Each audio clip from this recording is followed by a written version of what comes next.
Adrian Wojnarowski, what more can you tell us about this? Well, the Lakers had grief counselors on site today, and just the prospect of putting on a game, not just the players and coaches, but the entire operation it takes to put an NBA game on. The Lakers didn't feel ready to do that, to do it on Tuesday. The Clippers, the Lakers, the league discussed it. The Clippers had no objections to postponing the game. So now the Lakers will play again and play for the first time in the aftermath of Kobe Bryant's passing Friday night at home against the Portland Trail Blazers. You're here to offer some of this context because I know on social media yesterday there was a lot of questions as to why those games weren't postponed yesterday. The images of these players playing, fighting through the emotions and tears as the news had just come down. Why didn't they postpone those games yesterday? I was told that because it was happening in real time and the information was becoming available to the league, to the teams, and teams were already on the court in the midst of playing.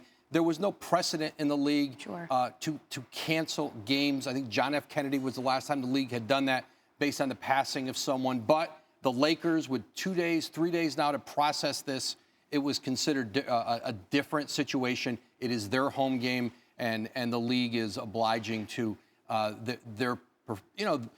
their preference to not play this quickly. Adrian Wojnarowski with the latest, the breaking news that at the top of the show here that the Clippers and Lakers game will be postponed that was scheduled for tomorrow, Kevin. Plenty more reaction from around the league, El, coming in the next hour. Anthony Davis, Lakers start posting this on Instagram saying, man, this is a tough one for me. You were the first guy to put me under your wing and show me the ins and outs of the league. Had so many great conversations about so many things, and I will cherish those moments forever. Love you forever, Bean. R.I.P. Kobe and R.I.P. Gigi.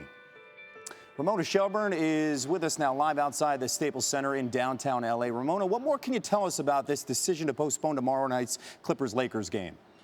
Yeah, I think this has been in discussions since yesterday, as soon as the helicopter went down and everybody was understanding the gravity of the situation. I mean, it's unprecedented, right? The last time this happened, 2013, after the Boston Marathon bombings, the next night the Celtics didn't play against the Indiana Pacers. Both teams actually just finished the year having played 81 games. It was actually a discussion amongst every team that played yesterday. The league was in touch with general managers and players from every team and said, what do you guys want to do? Do your players feel up to playing? That's the enormity of this. And, from what I understand, this was much more from the Lakers organization that, just picture this. These are people who've worked with Kobe Bryant for 20 years, who knew him well, who watched him grow from a boy to a man, now to see his passing. They had grief counselors with the Lakers organization all day long.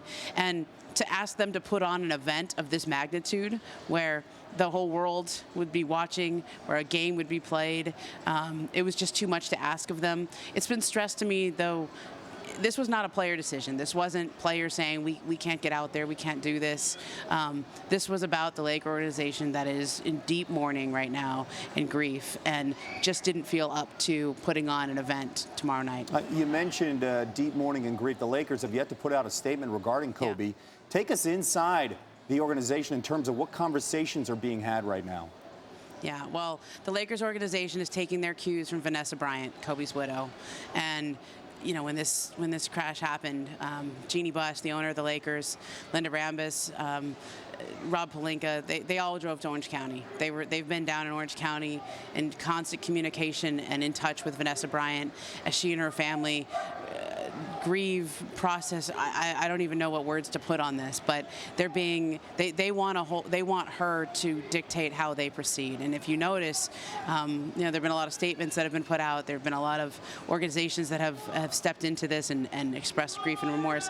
Not the Lakers yet, because Kobe was one of their family. And guys, I just heard this yesterday. I wanted to make sure it was true before I said it. Rob Pelinka, the general manager of the Lakers, he was the godfather of Gianna Bryant. He was as close to Kobe as a brother. They often referred to each other that way. So I think they're treating this as family, and I think we can all respect that. Now that you've had more time to think about the loss of Kobe, you shared a great story on Woj's podcast today about covering him on the final night of his career and how months of work leading up to your story had changed after he scored 60 points. Ramona, what happened? What happened while you were trying to cover Kobe Bryant, and then the last time we saw him play a basketball game inside that arena behind you?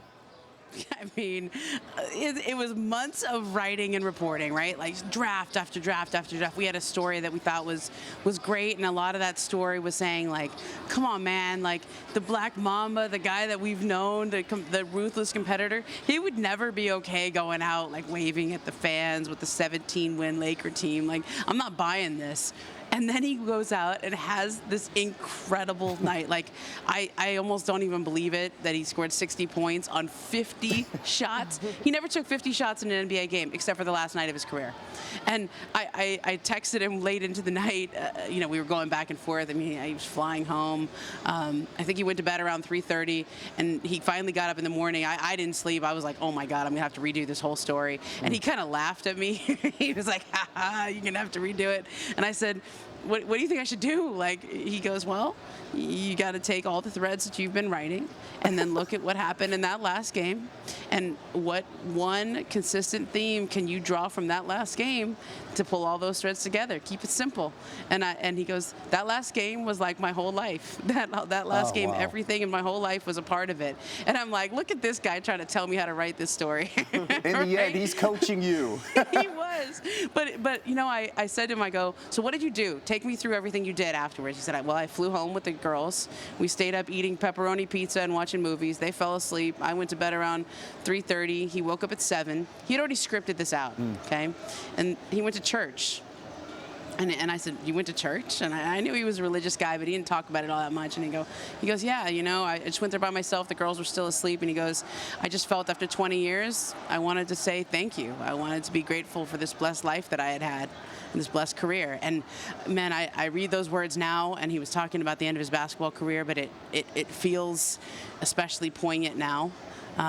Knowing him and the life he led. We are grateful for you opening up and sharing that story with us. I want to remind our audience also that 60-point game, that final game, you can watch it tonight on ESPN, 9 o'clock Eastern Time. Ramona, thank you so much.